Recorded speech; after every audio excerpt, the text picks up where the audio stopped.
Humina na nga po ang bagyong Uwan, at mamaya titignan natin, papalabas sa ito ng bansa. Pero nag-iwan po ito ng matinding pinsala sa iba't ibang lugar, partikular sa Luzon. Magdamag ng binayo ng malakas na hangin at ulan ang Aurora, kasabay ng paglandfall ng bagyo sa bayan ng Dinalungan. May detalye po ang ating kapatid, si mobile journalist Ivan Tarinque. Ivan, ano na ba ang sitwasyon sa mga oras na ito? Medyo nakikita ko dyan sa background mo, parang wala nang ulan na. Tama ka dyan, Ruth, no? Pero kanina naramdaman natin yung paulan-ulan. Pero fortunately nga ngayon, medyo nagpakita na si Haring Araw, no? Mga ilang minuto pa lang siya nagpapakita ngayon. Pero sa kabila nga niyan, makikita nyo at maririnig nyo pa rin sa aking katabing yung tunog ng karagatan natin ngayon. Pero kanina umaga, no, pagkatapos ng humagupit itong si Super Typhoon Uwang, no, nakikitaan natin yung mga sira-sirang mga daan at yung mga debris naman ay nagkalat doon sa mga kalsada, no.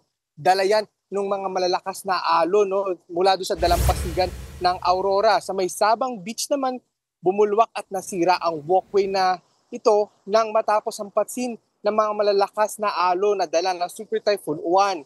Sa Sitio Aper naman, sa Dipocalao, tila nilamon naman ng dagat ang coastal road na ito matapos bumigay dahil pa rin yan sa mga malalakas na alon. Kaya naman pinagbawalan na muna ang pagdaan sa kalsadang iyan dahil delikado at hanggang sa mga oras na ito ay malalakas pa rin yung mga along humahampas diyan, no? Kaya naman naging challenge ito para doon sa mga ilang residente, no, na tatawid sana papunta sa kanilang sa kabilang mga munisipalidad, ang kabilang lalawigan ng Aurora, no, dahil wala na nga silang choice kung hindi itik yung dating daan na kanilang tinatawag, no, na mas malayo at mas matagal yung kanilang lalakarin, no. Dito daw kasi sa may coastal road na ito, ang lakad lang daw nila is around 15 minutes lang, no. Pero kung doon sa dating daan na kanilang aakyatin ngayon, more than 1 hour daw sila maglalakad dahil kailangan pa nilang umakyat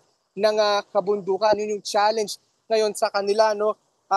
Ayon nga kay Aurora Governor Isidro Galban, no, pahirapan pa rin yung communication doon sa tatlong lalawigan ng Dinalungan, Kasiguran at Dilasag dahil nga doon sa pagkasira nga nung coastal road na yan. Pero ayon sa kanya, wala pa rin naman naitatala na casualty sa mga oras ito dahil sa Super Typhoon na Uwan.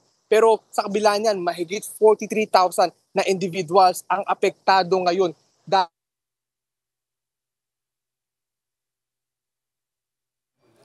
Ivan, naririnig mo ba kami? Nako, naputol na yung gusto pa sana natin magtanong kay Ivan pero grabe ang nakita ko kasi yung iba yung dating nung storm surge, yung damages nung storm surge. Classic na classic example, Ruth. Talaga yung isang buong alon na pumasok talaga do sa loob ng resort.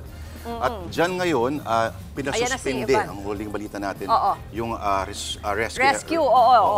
Pero Ivan, kasi yung pinag-uusapan nga namin dito kanina ni Lord, no, yung alam naman natin malalakas talaga yung alon dyan, known nga siya sa, 'di ba, parang surfing capital no. Pero yung lalo na yung Baler, pero yung nakakagulat yung epekto ng storm surge, yung mga residente ba dyan, ganun din ba yung reaction nila or na-experience na nila yung ganyan dati o kakaiba talaga itong si Super Typhoon Uwan? Alam mo, Ruth, kwento sa atin ng ilang mga residente dito na kakaiba daw itong Super Typhoon Uwan. Dahil nga doon sa mga nakaraang bagyo, yung kanilang mga bahay daw, no, hindi naman nasira kahit na malalakas yung hampas ng alon. Actually, pakita natin, no, pwede tayong mag-walk through kahit saglit dito, no, sa aking kinakatayuan. Pakita natin yung itsura ng likuran. So ito yung parte nung papunta doon sa may coastal road na nasira kanina, no. Pero makikita natin, nakakalat pa rin yung iba't ibang mga kahoy at yung mga punong na nagsitumbahan, no. Pero itong mga kahoy na ito, karamihan dito ay galing doon sa mga bahay na nakatayo dito sa tabing dagat, no. Ito nga ito na lang yung last house standing actually sa mga bahay dito dahil ito nakikita natin gawa sa hollow block, sa semento, no. Pero yung katabi niyang bahay, ito makikita natin yung bubong nakataob pa rin ngayon at patuloy pa rin nililinis ng mga residente na yung or naghahanap pa rin sila ng kanilang mga masasalba na gamit. Pero kanina, kausap natin yung isang apektadong residente dito. Ang kwento niya sa atin ay sa ngayon, wala pa raw silang matutuluyan. Kaya muna sa evacuation center sila magpapalipas ng gabi at pagkatapos daw nun, baka naman lumapit sila sa kanilang mga kamag-anak kung saan pwede silang mamalagi pansamantala. Ruth? Evan, si Lord, pakwento naman yung eksaktong pagtama kagabi na pag-landfall ng bagyo. Pakikwento sa amin yung karanasan. Tama ka dyan, Luis. No? Kahapon sakto nga, no? Habang nagla-live report tayo dun sa ating special, hindi namin alam, dinadaanan na pala kami nung Super Typhoon Uwan. No? Kaya naman na talagang grabe yung hampas ng hangin. No? Talagang mahihirapan ka tumayo, mahihirapan ka maglakad. Para ka talagang tinutulak, no? nung hangin na yan. Ganon kalakas yung hangin na tumama kahapon. Pero yung pag-uulan, medyo kaya pa namang i-tolerate yung pag-uulan. Yung hangin yung naging problema kahapon. Kaya nga naman nakita natin marami doon sa mga bahay at yung mga establishment actually, no, na nagkanta sira-sira. Meron pa nga instance kahapon, Pops Lord, nilipad yung isang solar panel, no? At kaagad naman yan ni-recover nung Provincial Disaster Risk Reduction Management Officers. Dahil nga delikado, baka mapunta pa sa ibang lugar yung lumipad na solar panel na ito. Plus, nakita rin natin yung ilang mga establishments, no? Tinakpan nila ng mga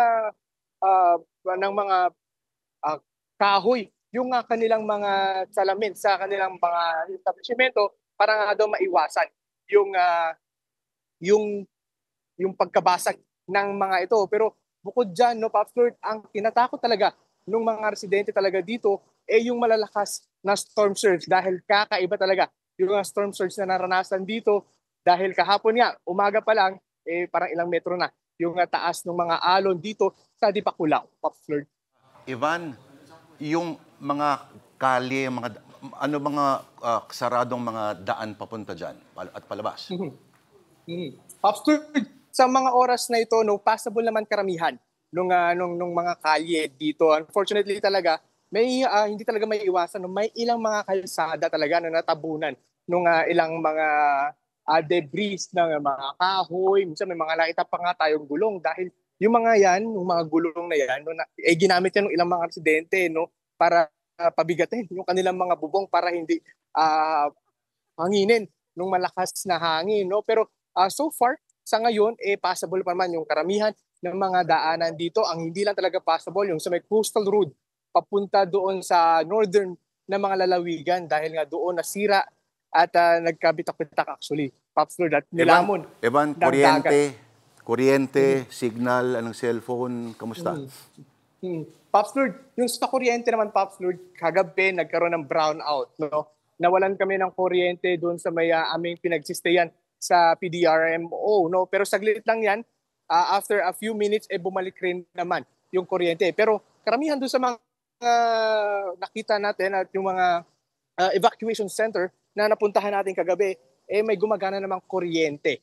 No? Pero in terms of signal naman, Pops Lord, talagang halos may mga spots talaga na dead spots. No? Wala ka talaga makukuhang at pahirapan yung signal.